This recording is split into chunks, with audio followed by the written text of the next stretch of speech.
Unforgettable personal brands don't happen by accident. They're built on 1,000 creative decisions most people never see. In this video series, I take you behind the strategy, messaging, visuals, and design that shaped the people and projects in my portfolio. This is the work.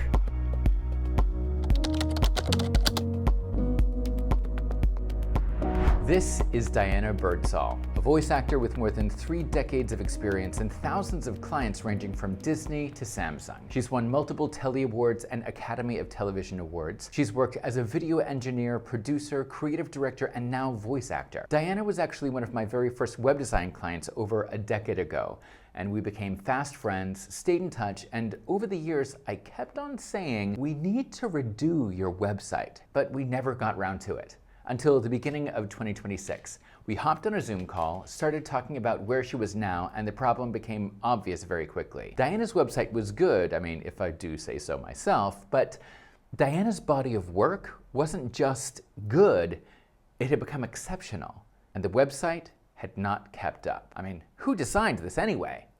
It was me.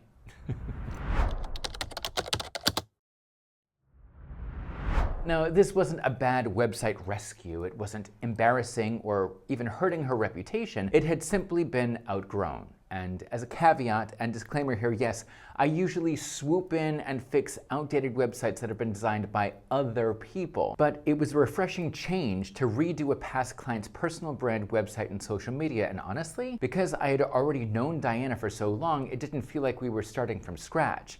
It felt more like a natural progression or like an upgrade. Diana 2.0. Now, Diana had become one of those rare creatives who no longer needs to convince people that she knows what she's doing. Her experience, her portfolio, and client list, I mean, it speaks for itself. But her one-pager website was still asking a single page to carry decades of expertise, multiple voiceover genres, demos, videos, clients, awards, and enormous body of work. And the more successful she became, the more content was being added to the website, more videos, more projects, more social proof. But eventually, the website could no longer hold the full picture of Diana. And then there was the visual challenge.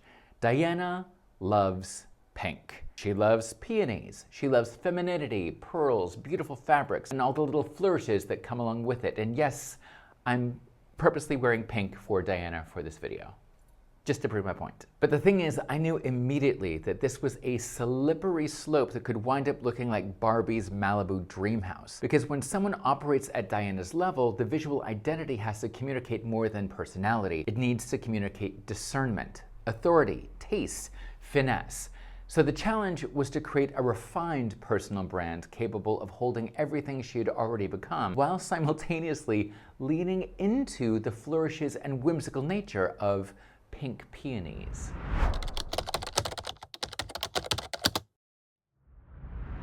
And that became the theme of the entire project. This wasn't about giving Diana a prettier website. It was about creating one cohesive personal brand ecosystem around a woman who had already reached an extraordinary level in her career. Strategy informed messaging, messaging informed photography, photography informed design, design supporting the work.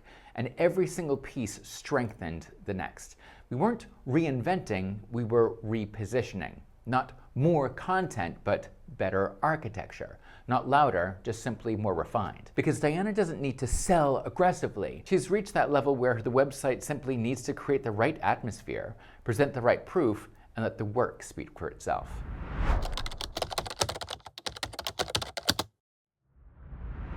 And this is exactly why Website in a Week was the right fit. Diana had outgrown the one-page website that I created over a decade ago. She now had an enormous body of work across commercial, corporate, automotive, explainer, documentary, real estate, live announce, e-learning, and on-hold messaging. Each genre had its own videos, demos, and its own audience, its own reason to hire Diana. And trying to force all of that onto a one-pager would have made her look smaller, not bigger. She needed an ecosystem, a website with enough structure to hold decades of experience without ever feeling heavy or overwhelming. She needed a homepage to lay the foundation, an about page to dive deeper into her story, and for each individual genre of voiceover work that she does, its own page that explores that niche in fine detail, speaking directly to her target audience. And as always, we started with the Future Self Framework strategy session. And in many ways, this was one of the easiest strategy sessions I've ever done. I mean, I've known Diana for over a decade. I know her personality, I know her work, I know how she treats people. So she could literally just tell me where she wanted to go, what she wanted more of, and how she wanted to work, and I could see the architecture immediately. And one of the biggest strategic decisions was moving away from the one-page model and creating dedicated pages for each major voiceover genre. The homepage introduces her 4 leading genres: commercial, corporate, automotive, explainer. Then the website expands into the full range of her work. Each subgenre page functions almost like its own sales page. The right demos, videos, her approach, her client process, an extensive client list, the bigger picture messaging that shows each audience, I understand your world, I know what you're dealing with, and I'm here to make your job easier. Because that is Diana's real value. Yeah, she delivers fast audio files. Every voiceover artist should do that. But more importantly, Diana helps creative directors and project managers take chaotic moving pieces and turn them into a seamless final product, so they can look like miracle workers to their clients. That's what differentiates Diana from everyone else. From there, we moved into the magnetic messaging meeting. And again, knowing Diana so well made this incredibly natural. She talked, I listened, I asked questions, and I find the language underneath what she's saying. So the word that kept coming back was finesse. Years ago, when Diana worked as a creative director at Time Warner, her boss told her, "You are the best finesser I've ever met." Because Diana knows how to read a room, handle difficult clients, and make people feel comfortable. She knows how to keep complicated productions moving without adding more chaos. And suddenly, we had the emotional thread of the entire personal brand. Finesse. Not just in her voice, but in the experience of working with her. That shaped the About page, the home page, the subgenre pages, and the way we positioned her entire client process. Now, I write the About page and all the other core website copy for my clients, so Diana could speak freely and I could turn decades of experience into messaging that sounds just like her, but lands with far more clarity, authority, and precision.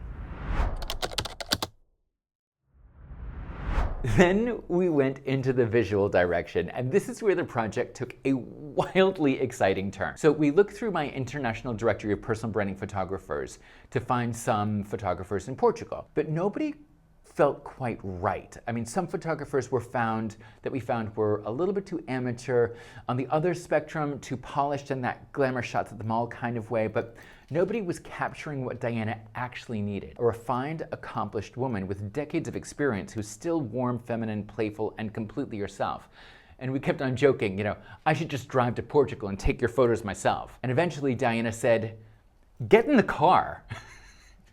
So I did. I packed my camera, put my dog in the car. All right, you ready, bud? We're going on a road trip. Woohoo! Yeah, bud. Drove from Spain to Portugal.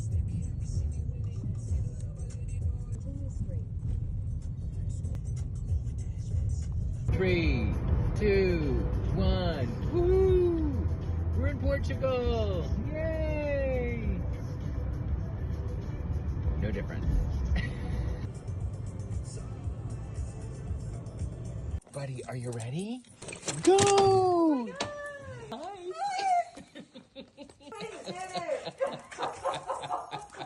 So exciting! Buddy! I told you it'd be fun. Stayed with Diana, saw her world, explored where she lives, and photographed her myself. And it was absolutely the right decision because I knew exactly what the website needed. I knew the messaging, the pages that we were building, the vibe, the placement of text, the strategy, absolutely all of it. And no other photographer could have had that level of context because I was overseeing the entire personal brand. And the night before the shoot, we went through Diana's wardrobe, and that was when something clicked. Yeah, she loves pink, but the clothes that really felt like Diana weren't bright pink, they were pastel pink, soft tweed, pearls, a powder blue, texture, refinement, femininity with restraint. And suddenly, the visual direction became blatantly obvious. We weren't going to move away from pink, we were just going to finesse it.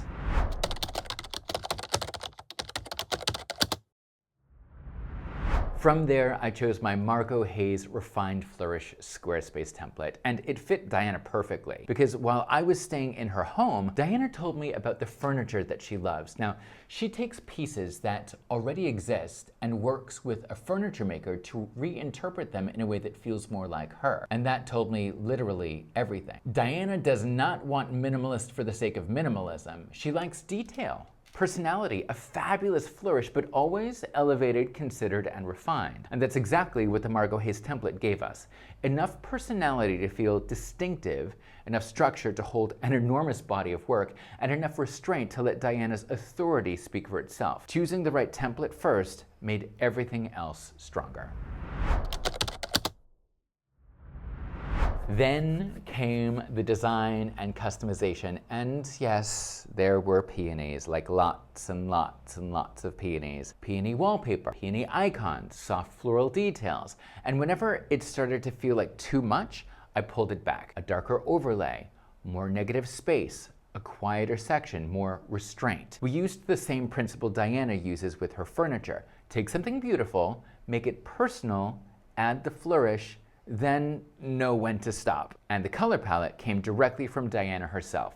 Her skin tones, her lips, her wardrobes, the pale pinks she naturally gravitated towards and wore in the photo shoot. And because the many videos throughout the website contained so many different colors, we kept the website palette largely monochromatic. Pink became the through line, not loud, childish Barbie pink, but soft, layered, sophisticated pink.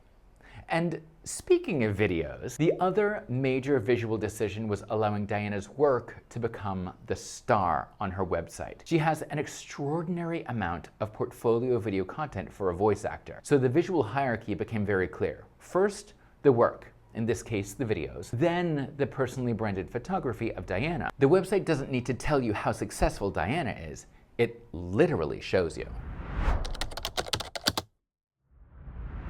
All right, so a quick tip here. If you're struggling to understand your personal brand's aesthetic, look beyond Pinterest. Look at the books you buy, the clothes that you wear, the furniture that you keep in your home, the objects that are all around you. Your taste is already leaving clues literally everywhere. You just need to pay attention. Oh, and another tip. If you love one color, you do not need to dive headfirst into the brightest version of it or abandon it completely to look more sophisticated. Just go monochromatic, soften it, layer different tones, use texture and restraint. The problem usually isn't the color, it's how you're using it.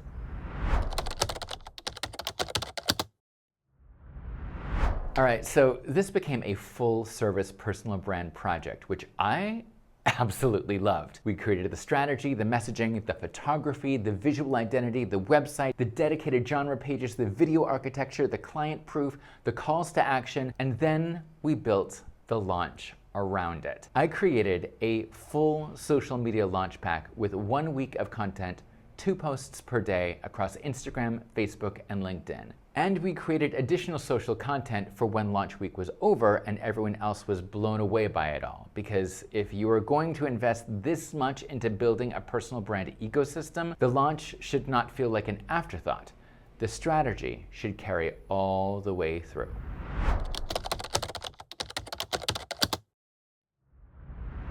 Honestly, working on this project did not feel like work. It was like playtime. It moved quickly, it was deeply creative, and because Diana and I have known each other for so long, there was an enormous amount of trust. I could say, no, that's too much. And she could say, yeah, I need more pink.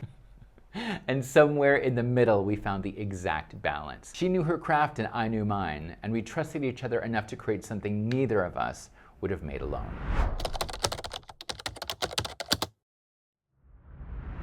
Nothing about Diana's experience, her awards, her client list, or her talent changed, but now you can feel it. She went from having a good website that she had outgrown to having an entire personal brand ecosystem that reflects the level she operates at today. From successful to unmistakable, From a one-page website carrying way too much to an expansive body of work with room to breathe that calmly communicates, I know exactly who I am, I know exactly what I do, I know exactly who I help. I don't need to convince you.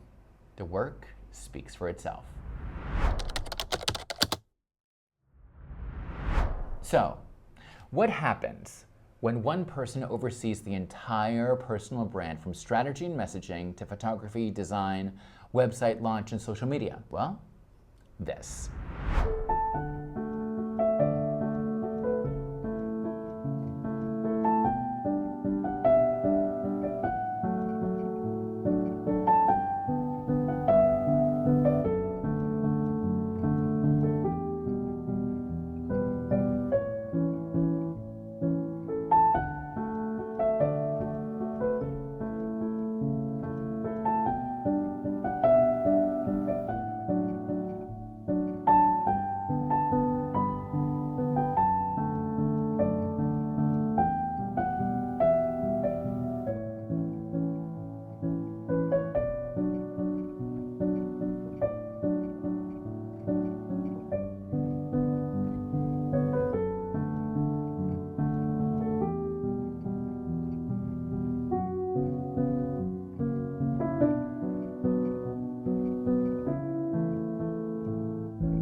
And what I love most is that this website feels completely like Diana. Refined, feminine, accomplished, playful, effortless. Yes, there are pink peonies, pearls, and flourishes, but somehow it never feels like Barbie's Malibu dream house.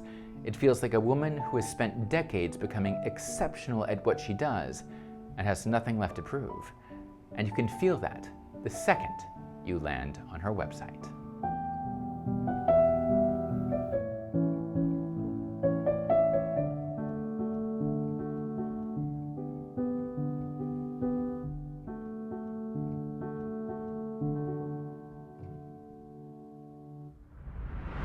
Next, on the work.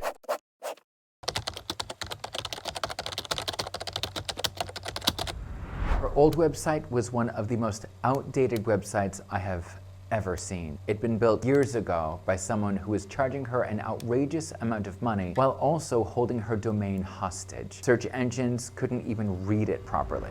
It was a trust, usability, and ethics issue. After being handled so badly for so long, she developed real anxiety around websites and web design. This is what happens when someone has real expertise, but has been stuck inside a system that makes the online world feel unnecessarily complicated and intimidating.